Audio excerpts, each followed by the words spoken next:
गुरुर्ब्रह्मा गुरुर्विष्णुः गुरुर्देवो महेश्वरः गुरुसाक्षात् परब्रह्म तस्मै श्रीगुरवे नमः। स्थापकाय च धर्मस्य सर्वधर्मस्वरूपिणे अवतारवरिष्ठाय श्रीतत्त्वानन्दस्वामिने नमः। ప్రియ ఆత్మబంధువులైన యోగమిత్రులారా, ఈరోజు మనం యోగా సత్సంగ కాలక్షేపాన్ని జరుపుకుంటూ ఉన్నాం. తస్మాత్ యోగీ భవ అర్జున అని కృష్ణ భగవానుడు కలియుగ ఆరంభానికి ముందు అందరూ యోగా చెయ్యాలి అని ఒక చక్కటి సూక్తిని తెలియజేశారు. అయితే కాలక్రమంలో పాశ్చాత్య నాగరికత ప్రభావం వల్ల మనం యోగ భూమిలో జన్మించి కూడా యోగానికి దూరం అవుతూ వచ్చాం. ఇవాళ మరలా ప్రపంచమంతా కూడా యోగం వైపు తిరిగి యోగాభ్యాసం చేయటాన్ని మొదలుపెట్టింది. భారతీయులుగా మనం యోగ భూమిలో పుట్టినందుకు ఎంతో గర్వించాలి. గర్వించడమే కాదు, నిత్యం యోగాభ్యాసం కూడా చెయ్యాలి. చేసినప్పుడు మాత్రమే సమూలమైనటువంటి మార్పు మన లోపల వస్తుంది. సమూలమైన మార్పు అంటే శారీరక, మానసిక, బౌద్ధిక, ఆత్మపరమైన 4 విధాలుగా వచ్చేటటువంటి మార్పు. శరీరం అనేది మానవుడికి ఆరోగ్యవంతంగా ఉన్నప్పుడే తాను అనుకున్నటువంటి కార్యాలు నిర్వర్తించగలడు, ప్రశాంతమైన జీవితాన్ని గడపగలుగుతాడు. అందుకే కాళిదాస మహాకవి శరీరం ఆద్యం ఖలు ధర్మ సాధనం అన్నారు. శరీరం ఆరోగ్యంగా ఉంటేనే ఏ ధర్మకార్యాన్నైనా సరే, ఏ వృత్తి కార్యాన్నైనా సరే, ఏ విధినైనా సరే మనం సక్రమంగా నిర్వర్తించగలుగుతాం. శరీర ఆరోగ్యం క్షీణిస్తే అనుకున్న పనులు ఏవి కూడా మానవుడికి సాధ్యం కాదు. మరి ఇటువంటి విలువైన శరీరాన్ని ఎందుకు నిర్లక్ష్యం చేస్తున్నాము అంటే అది కేవలం మానవ జీవితం యొక్క విలువను మనం గ్రహించలేకపోవడం వల్లనే. అందువల్ల మొట్టమొదట జీవితం యొక్క విలువను ప్రతి మనిషి గుర్తించాలి. మరలా మరలా వచ్చేది కాదు మానవ జన్మ. అందువల్ల ఈ విశేషమైనటువంటి జన్మ చాలా గొప్పది. 84 లక్షల రకాల జీవరాశుల్లో 83,99,999 జీవులంతా ఒక రకంగా ఉంటే మానవుడు విశేషంగా ఉంటాడు. అది సృష్టిలో భగవంతుడు మానవుడికి కల్పించినటువంటి ఒక అదృష్టం. మనిషి ఆ విలువను గుర్తించి శరీరం ఉన్నన్నాళ్ళు కూడా జీవితాన్ని చాలా చక్కగా ఆరోగ్యవంతంగా మనశ్శాంతితో నలుగురికి సహాయపడుతూ ఆధ్యాత్మిక ఉన్నతితో ఉన్నప్పుడు ఈ జీవితం యొక్క అర్థం పరమార్థం నెరవేరుతూ ఉంటుంది. కాబట్టి యోగా చేసే ప్రతి ఒక్కరూ కూడా మనసులో పెట్టుకోవాల్సింది ఏమిటి అంటే, యాంత్రికంగా యోగాసనాలు వేయడం, బలవంతంగా ఆహార నియమాలు పాటించడం కాకుండా యోగాసనాలు వేసేటప్పుడు, ప్రాణాయామం చేసేటప్పుడు, ధ్యానాన్ని అభ్యాసం చేసేటప్పుడు మనస్సును నిలిపి ఇవి మన ఆత్మోద్ధరణ కోసమే మనం చేస్తున్నాము అనే భావనతో చేయాలి.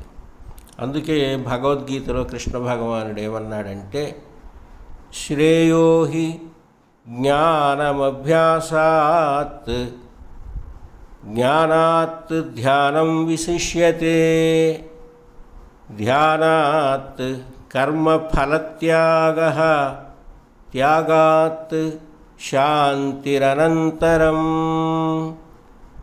మనిషికి శాంతి చేకూరాలి అంటే మొట్టమొదట అభ్యాసం చేయాలి. ఆ అభ్యాసానికన్నా కూడా అభ్యాసంలో జ్ఞానాన్ని కూడా ప్రసరింపచేసి చేయాలి.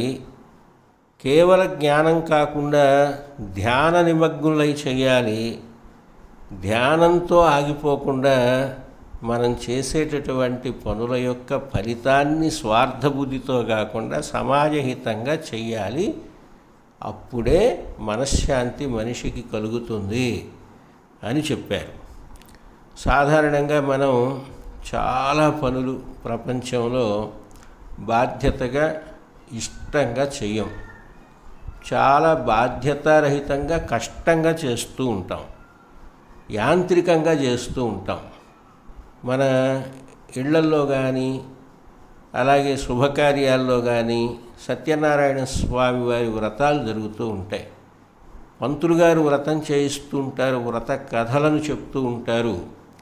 యజమాని దంపతులు మాత్రమే శ్రద్ధగా ఆ వ్రతాన్ని ఆచరిస్తూ ఉంటే వచ్చిన బంధుమిత్రాదులంతా ముచ్చట్లతో కాలక్షేపం చేస్తూ ఉంటారు.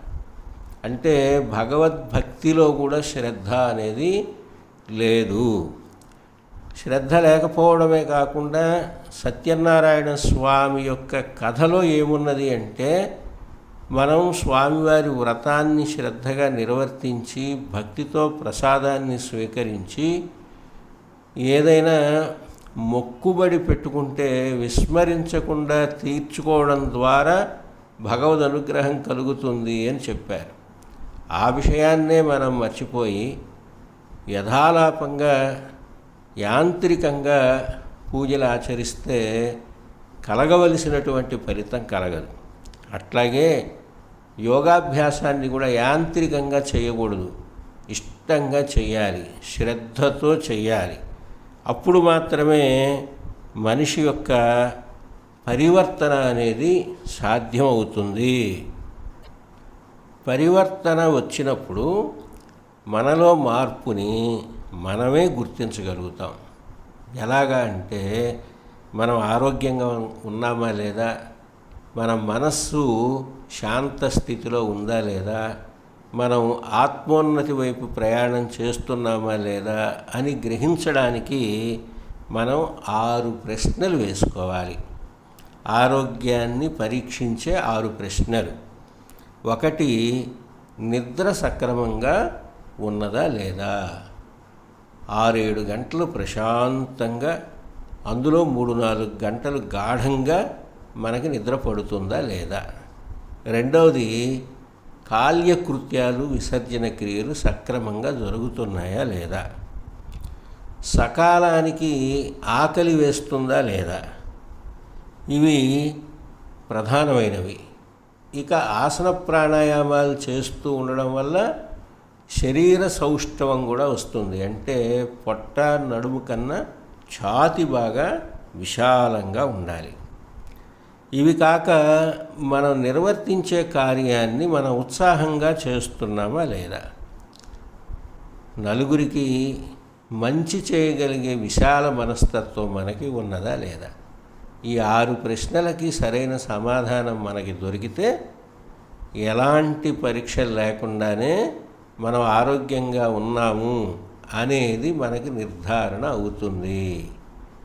ఎప్పుడు ఇలా మనం ఆరోగ్యవంతంగా ఉండగలుగుతాము అంటే సరి అయిన ఆహార నియమాలు, సరైనటువంటి విహారము, సరైనటువంటి శ్రద్ధతో కూడిన సాధన, గురువచనం, ఆధ్యాత్మిక చింతన ఇవి ఎప్పుడైతే ఉంటాయో అప్పుడు ఆ మానవుడు మహనీయుడిగా మారిపోతాడు.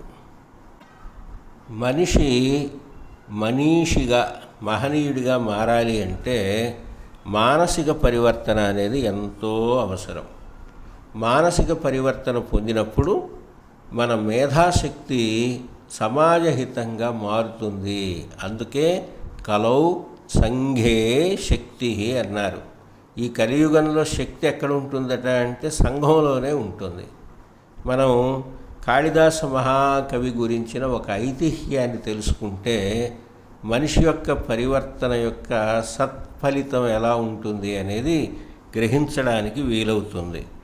ఒకసారి కాళిదాస మహాకవి దేశాంతరం వెళుతూ దారి మధ్యలో బాగా దాహం వేసి ఒక పర్ణశాల కనిపిస్తే ఆ పర్ణశాల వద్దకు వెళ్ళి మంచినీళ్ళు ఇవ్వమని అడిగాడట. అడిగితే ఒక బాలిక పర్ణశాలలో నుండి బయటకు వచ్చి, స్వామి మీరు ఎవరు అని అడిగింది. అడిగితే నేను ఒక గొప్ప కవిని, ఒక మహాపండితుడిని, నన్ను కాళిదాస్ అంటారు, నేను తెలియని వారు ఎవరున్నారు అన్నాడట.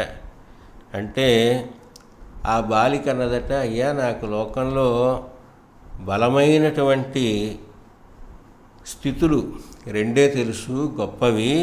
అది ఏమిటి అంటే ఒకటి ఆకలి, రెండవది దప్పిక.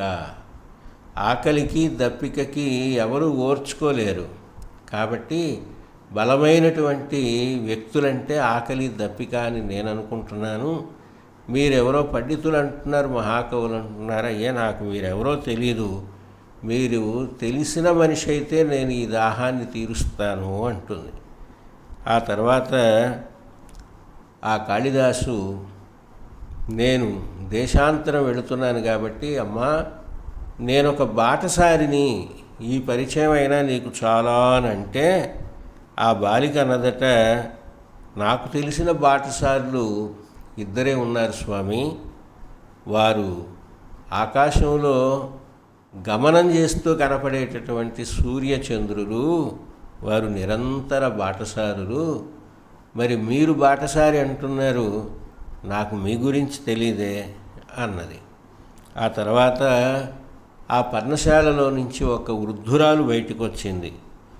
ఆమైనా సరే మంచినీళ్ళు ఇచ్చి దాహాన్ని తీరుస్తుందని కాళిదాసు భావించి, అమ్మా నాకు దాహం వేస్తోంది అని బ్రతిమలాడి నీరు అడిగాడు. వెంటనే ఆ వృద్ధురాలన్నది, అయ్యా మీరెవరు, మిమ్మల్ని మీరు పరిచయం చేసుకుంటే నేను ఈ దాహం తీరుస్తాను అంటుంది. అప్పుడు కాళిదాసు ఇది ఎక్కడి పరీక్ష నాకు అనుకున్నాడు. కవిని అంటే గుర్తుపట్టడం లేదు, బాటసారి అంటే ఒప్పుకోవడం లేదు. అయితే నేను మీ ఇంటికి వచ్చిన అతిథినమ్మా, నాకు కాస్త నీరిచ్చి దాహం తీర్చండి అంటే ఆ తల్లి అన్నది, స్వామి జీవితంలో అతిథులు ఇద్దరే ఉంటారు. ఒకటి ధనము, రెండవది యవ్వనము. అతిథి అంటే వచ్చి కొంతకాలం ఉండి వెళ్ళిపోయేవాడు కదా. కాబట్టి ధనం కూడా ఎవరికి శాశ్వతం కాదు, వస్తుంది, కొంతకాలం ఉంటుంది, తర్వాత పోతుంది. యవ్వనం కూడా అంతే. బాల్యం తర్వాత, కౌమారం తర్వాత యవ్వనం వచ్చి వృద్ధాప్యంతో యవ్వనం అంతమైపోతుంది. కాబట్టి వారిద్దరే నాకు తెలిసిన అతిథులు. మీరు ఏదో అసత్యం చెప్తున్నారు స్వామి అంటుంది. చివరికి కాళిదాసు తీవ్రమైన దాహార్తితో ఉండి ఇక ఏమాత్రం తట్టుకోలేక, అమ్మా నేను ఒక పరమ మూర్ఖుణ్ణి, నాకు కాస్త దాహం తీర్చండి అని అంటాడు. అప్పుడు ఆ వృద్ధురాలు అంటుంది, అయ్యా మూర్ఖులు నాకు ఇద్దరే తెలుసు.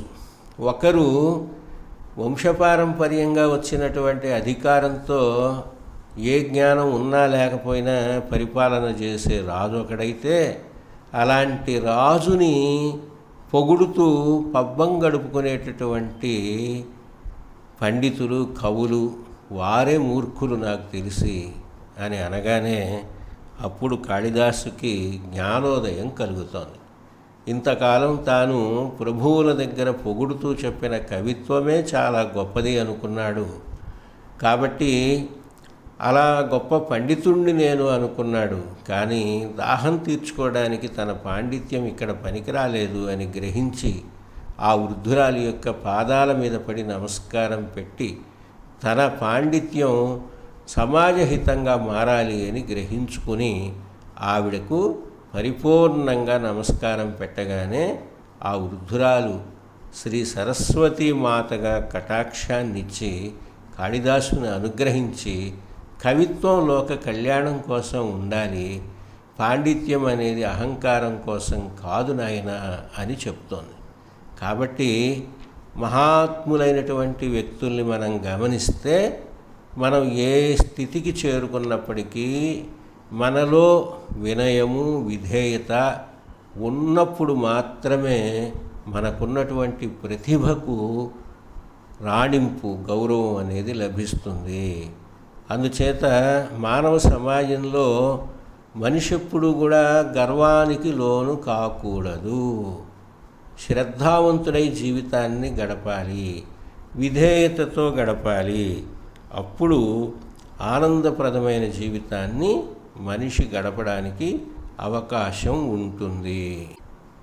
యోగాభ్యాసం, గురువచనాలు మనకెప్పుడు కూడా ఇలాంటి సత్ సందేశాన్ని ఇస్తాయి. మనలో గర్వం, మదం, అహంకారం అనే దుర్గుణాలు పెరగకుండా ఉన్నప్పుడు ఎలా ఉంటుంది అంటే, అద్దం మీద ఏర్పడినటువంటి ధూళి అంతా తొలగిపోతే ఆ అద్దంలో మన ప్రతిబింబం ఎంత స్వచ్ఛంగా కనిపిస్తుందో అలాగే మనకు ఒక ఆత్మానందం, మన యొక్క స్పష్టమైన వ్యక్తిత్వం మనకి కనిపిస్తాయి. ఇది యోగం యొక్క గొప్పతనం. అందరూ చక్కగా యోగాభ్యాసం చేసి పరిపూర్ణ ఆరోగ్యవంతులు అగుదురుగాక.